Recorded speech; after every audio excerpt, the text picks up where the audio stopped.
Il vit une romance stable et épanouissante depuis tellement d'années qu'on pourrait imaginer Bicente Lizarazu n'être l'homme que d'une femme. Depuis 2006, très précisément, le footballeur compte fleurette auprès de Claire Keim, qu'il n'a jamais épousée, mais avec qui il a eu une adorable petite Weina en 2008.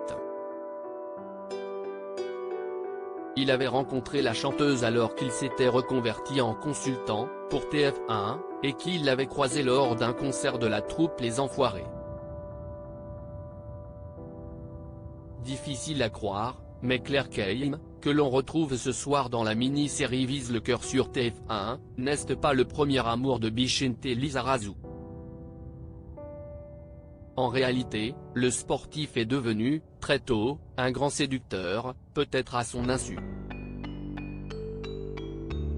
Et si est ainsi qu'il a essuyé une première déception au lycée, en classe de seconde, puis qu'il a vécu une seconde histoire, passionnée, avec une certaine Stéphanie, rencontrée à Bordeaux. J'avais 16 ans, elle en avait 15, racontait-il dans les pages du magazine Téléstar. Si est ma première longue histoire d'amour.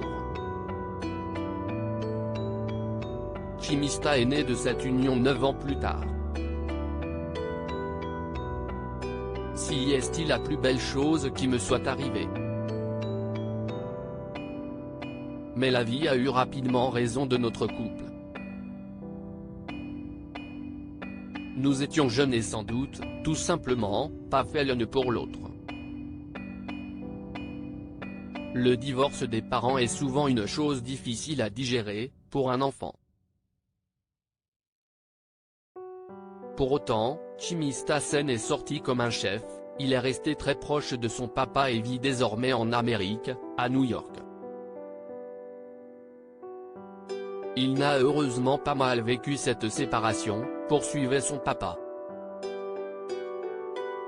Si est une décision toujours difficile à accepter pour un enfant, surtout lorsque son père vit à des milliers de kilomètres du foyer supposé familial. Cet éloignement avec lui a été pour moi une grande source de tristesse et de culpabilité. Malgré ce passage difficile, nous avons réussi à lui donner un bon équilibre. Si est là l'essentiel.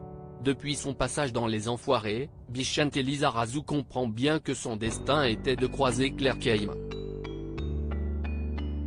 Il avait, pourtant, déjà trouvé l'amour grâce au spectacle de la troupe puisqu'il avait eu un coup de foudre en plein concert, en 1998, pour Elsa Launegini.